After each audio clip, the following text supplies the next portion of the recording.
Jesus of Nazareth. What do you even think about when you hear that?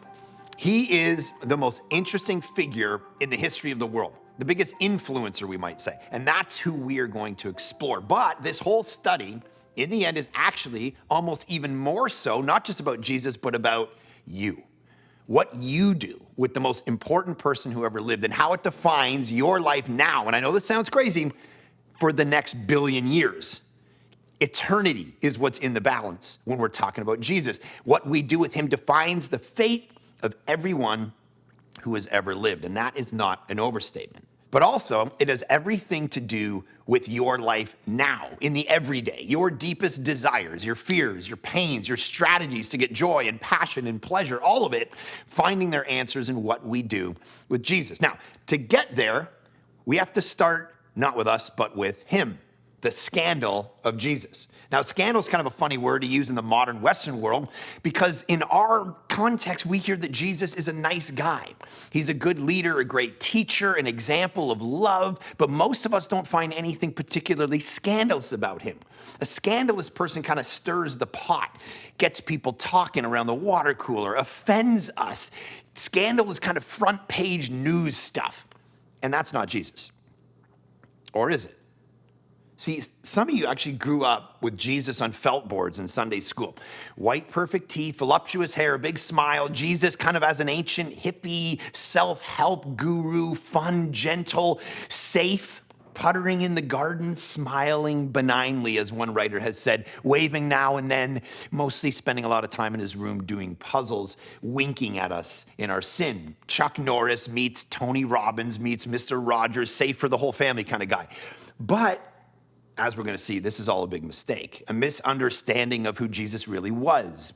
Jesus was a walking controversy who made life less safe for the whole family and all the friends who orbited around him. Over and over again, the Bible tells us this is exactly what Jesus did. 1 Corinthians 1 says, but we proclaim Christ a stumbling block. That word in the original language is actually the word scandalon.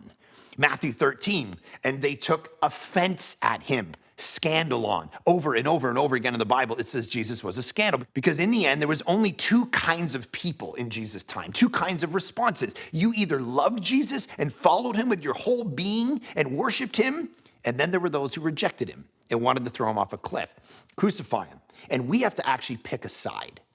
See, modern people have decided that there's kind of a third way to respond to Jesus. Jesus is my homeboy t-shirts. Right? They don't love him, they don't worship him, and they don't hate him. They go kind of right up the middle. But Jesus doesn't actually allow that. So if Jesus is not God as he claimed to be, then he's not a great teacher. He's not a great leader or example. He's a terrible person who has led astray billions of people for thousands of years. C.S. Lewis said it this way, a man who is merely a man and said the sorts of things Jesus said would not be a great moral teacher. He would either be a lunatic or he would be the devil of hell. But let us not come with any patronizing nonsense about his being a great human teacher. He has not left that open to us. Mind blown. Jesus doesn't allow for a lukewarm agreement or partial acceptance of him. There's no middle ground, there's no middle road, which if we're honest is where most of us prefer to live, the place of the uncommitted middle. What we're gonna explore are the challenges of Jesus and what he brings into our life, to figure Jesus out and then to figure our own lives out. And the first challenge that we face is the very idea of his existence and what he was all about. Did Jesus Christ really exist? And what did he actually teach? What was his whole message? What was his whole thing? This is what's called the study of the historical Jesus. It's become very popular over the last 200 years. The idea is we understand the Bible tells us stuff about Jesus, but what does history tell us? And what really, if we constructed Jesus through a historical lens, was he really saying? So over the years, it's become popular for skeptics to say, Jesus didn't even exist. Let's start there. Right? He was made up by the early church. He was an archetype of religious ideas. He was the new, latest, most popular version of the concept of God. There was Horus and Mithras and Dionysus and all these things thousands of years before Jesus, and the church just kind of got together and created Jesus, but he was never really a historical person. He was an idea that made life easier. So that's why we got to start with this question of, was he actually a historical person? People like Bill Maher and his Religious movie and Tom Harper in his book, The Pagan Christ, it is actually quite popular today to claim that Jesus never really existed. And so rather than starting with the theological examination, we got to start with this question first. Before we can answer what Jesus was all about and what the Bible presents him as, we got to answer the question, is there actually a conflict between history and Christianity? Did Jesus actually exist, and what was he about? What did he teach? Go first, did he exist? Short answer is yes. We're not even actually going to spend much time on it because no scholar worth their salt actually tries to argue that Jesus Christ didn't exist. It's even critics of Christianity. Bart Ehrman, who's a critic of Christianity and he's a historian, agrees that Jesus actually was a historical person who really existed. All the evidence points in that direction. First, the evidence of Jesus outside the Bible. At least 10 writers outside of the Bible that are actually antagonistic toward Christianity, they weren't friends of it, actually talk about Jesus by name. Pliny the Younger, Tacitus, Suetonius, 10 different writers talking about Jesus Christ actually existed. I'm just going to give you one example from Tacitus. He said, Nero fastened the guilt on a class hated for their abominations called Christians by the populace. Christus, from whom the name had its origin, suffered the extreme penalty during the reign of Tiberius at the hand of Pontius Pilate. Amazingly, Pilate, the Roman governor at the time of Jesus, is not even mentioned in any other non-biblical document from the ancient world. The only surviving reference to him mentions his name only because of the sentence of death he passed upon Jesus. So even if we didn't have the New Testament, we would know that Jesus was actually a historical figure. There's a whole portrait of Jesus we would be able to construct from just these ancient writers without the Bible. We would know that Jesus was a Jewish teacher. We would know that people believed he performed miracles and exorcisms, that people believed he was the Messiah, that he was tried and crucified under Pontius Pilate, and despite his death, people actually worshiped him as God and said that he rose from the dead. So by historical standards, that's actually an impressive amount of corroborating extra-biblical evidence with no underlying Christian agenda at all. All right, so now what about Jesus within the Bible? Well, we have the Gospels, Matthew, Mark, Luke, and John. And skeptics go, yeah, but those are made-up stories. Those are legends and myths about a made-up person called Jesus. But what we got to understand is few historians believe that's the case for a ton of reasons, but one of them is because they recognize that the standard of historical investigation that is applied to other ancient documents, when it gets applied to the Gospels, actually show the Gospels to be historically legitimate. Historian Edward Yamauchi actually argues that when we compare the records of other religious figures in history, Zoroaster, Buddha, Muhammad, we have better historical documentation for the existence of Jesus than for any of those founders. And then people look at the actual Gospels themselves, and scholars trust the Gospels because the Gospels cite hundreds of historical events, geographic locations. The findings of archaeologists actually affirm over and over again that what the Gospels talk about never gets contradicted. It's actually crazy because there's hundreds, thousands of actual little details that the Gospels talk about that archaeology keeps vindicating over and over and over again. They also cite that a lot of people, different historical people and personalities, are actually mentioned in the Gospel. So at first blush, that might not sound as a big deal when the Gospels say, hey, this person's name or that person's name, but it actually is a big deal. Richard Bauckham, who's a scholar, talks about the idea. He says that many characters in the Gospels are unnamed, but others are named. Have you ever really thought about this? About why there's certain names that the gospel writers talk about? And he says that changes depending on which gospel you're reading. So Bauckham says, why, for instance, would Mark name people and their family relations? He tells us a guy named Simon from Cyrene carried the cross for Jesus, and then he points out, just kind of stops his narrative and goes, hey, he was the father of Alexander and Rufus. That's in Mark 15. Matthew and Luke don't tell us that at all. Mark actually tells us the same thing about the blind beggar Bartimaeus in Mark 10 when he says he was the son of Timaeus. In other words, the writers name names, Bauckham says, because they expect their readers to personally know certain people within the stories that they're telling.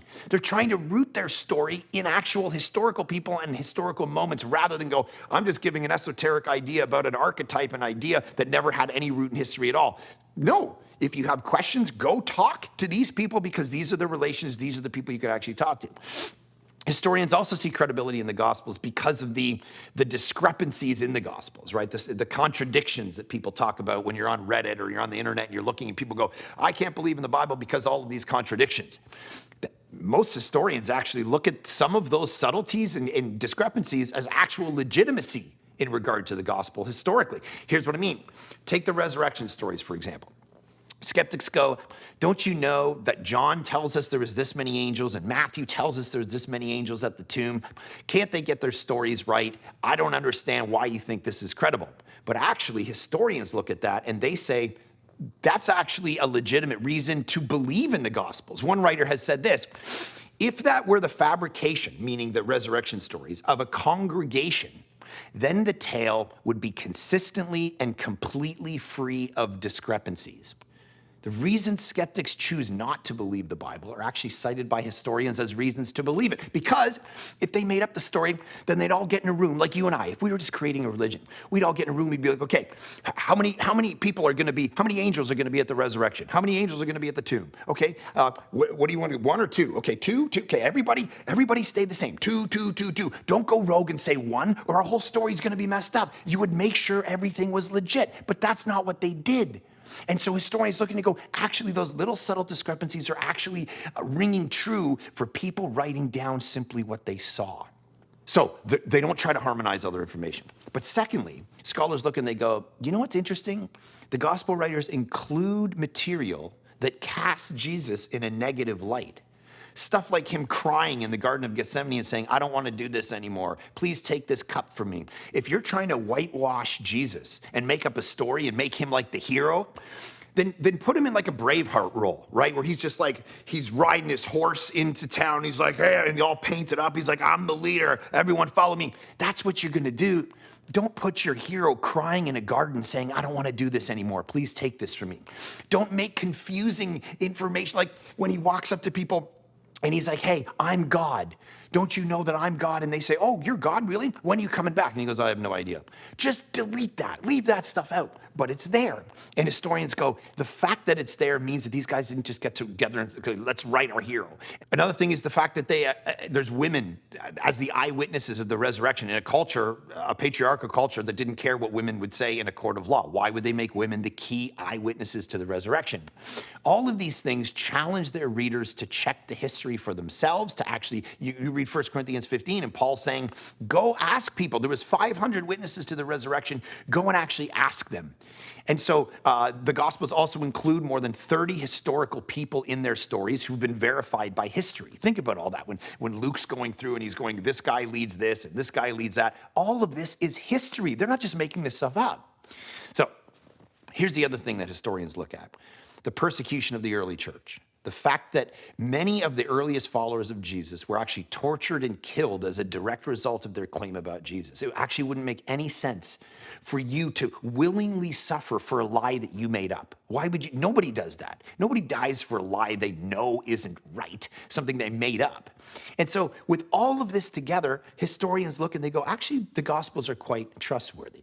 Now, with all the history out of the way, let's ask a more interesting question. What was the person of Jesus of Nazareth actually all about? What did he teach? What did he say? What was kind of his main thing?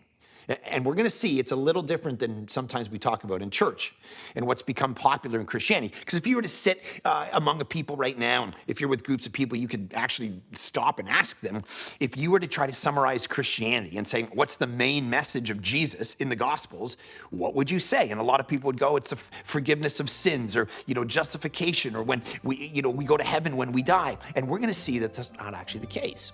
But to get there, we got to reset our brain a little bit.